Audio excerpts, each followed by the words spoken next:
Anthony had the coolest parents. The coolest parents. They weren't married. They weren't together anymore. I know, but both of them would just let you do shit. Your dad was getting you hookers. Your mom's letting you drink. It wasn't a hooker. It was a friend of the family. It's a hooker, dude. It was a friend of the family. She had to pay. Who had self-esteem problems. Right. She was like 19.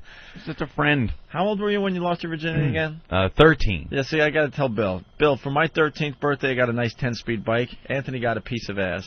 That's the difference between our fathers, okay? I love my Ruger 10-speed bike, but this guy got laid. I got a Ruger Super Single 6 pistol and a girl. And pussy. I got a gun and a girl. For his 13th birthday. What did you get for your 13th birthday? I think I was still getting Legos. I think I got my first 10-speed bike, a really nice bike, at 13. That's funny, because you're in your awkward stage there, like you're too old for toys. Yeah. And you would think you'd be too young for pussy, but evidently not. No, it could go either way, at that. Well, the way it was with me. How long did you last? Oh, it was pretty quick. Yeah. Jesus Christ. You know something, though? Not as quick as you would think, because she had told me, actually, she was supposed to just be hanging out with me at the house, because my father and his wife had gone out.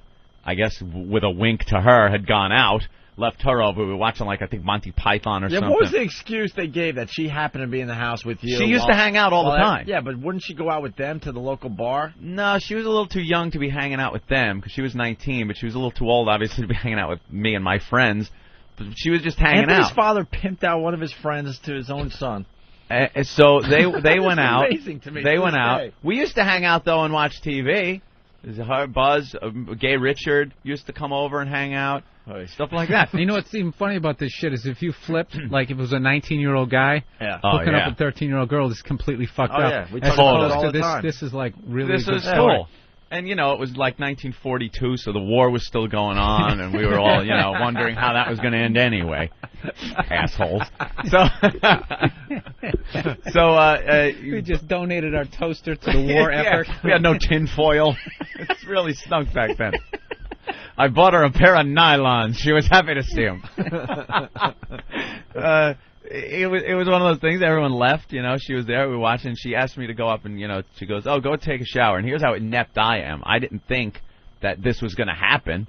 It wasn't in my mind at all. So I figured I'd toss one out in the shower, because I was jacking like a monkey back then. So I did it in the shower. So by the time I come out of the shower and hear from the bedroom, "Are you coming in?" I'm like, and then all of a sudden, whoosh, I got the butterflies, oh wow, this is going down. Holy shit. So I peek in the bedroom, and she was kind of sitting in the bed with the pillows propped up behind her, and the sheets were down by her waist, and she had huge tits, and they're just hanging out. And it was the first live action tits I've ever seen. Seen a lot in magazines and everything. This was the first live action tits, and I was looking like, holy shit. And the fact that I had just jacked it, meant nothing.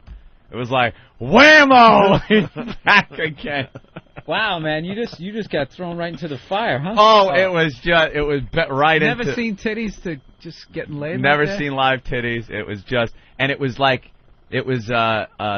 mid 70s, So it was like when the sheets came down, I just saw, it was Albert Einstein eating a London broil. When he was in his 20s.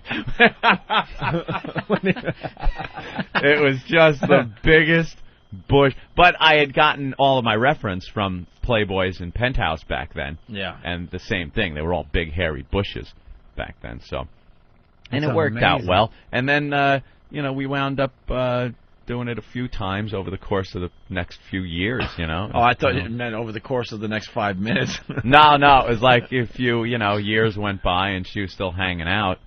So, a few years, I just love that never saw live titties before, and that would have been victory enough. I know, exactly. To me, that was just I won right there. That's getting thrown in the fire. That's like that third string quarterback for the Jets. Right. Beginning of the game, he's he's holding a clipboard like he's fucking drawing pictures and shit. Headset. Yeah. That's it, right? Trying to look busy so no one notices that he's doing 7 plays nothing. later, he's fucking in there. And then the next day, I was, in junior high. I was in my little junior high class. That's what I was going to say. At Marco Forster Junior High. How do you even... You got to be jaded. How do you even go to school the next day? I was a changed man. I walked with a new stride. I looked around, looking at my classmates, going, "You don't even know what a pussy looks like, motherfucker. Don't even try to talk to me."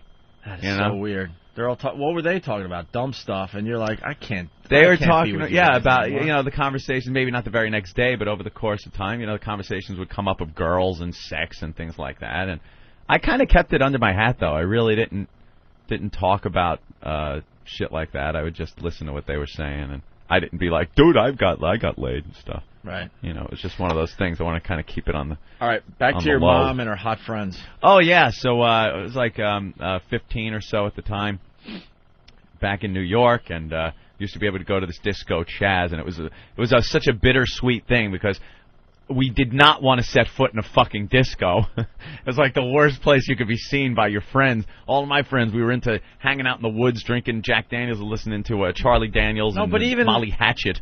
But you got to think 15 at a disco is still cool because you're 15 in a place that serves alcohol. Yeah. Well, that was the sweet part of the bittersweet, and the fact that the chicks were just dressed unbelievably hot for the time and doing coke and everything like that, and we were able to drink, So, dude, he's 15. I wasn't even allowed to, stay out after 9 o'clock at 15.